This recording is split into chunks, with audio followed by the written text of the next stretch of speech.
Ucrânia diz ter derrubado o avião militar da Rússia usado em ataque. A Ucrânia derrubou um avião militar da Rússia nesta sexta-feira.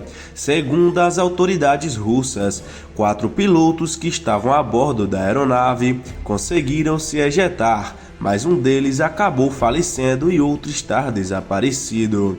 O avião abatido é uma aeronave estratégica do modelo Tu-22M3. O Ministério da Defesa da Rússia disse que o avião caiu na região de Stavropol, no sul do país.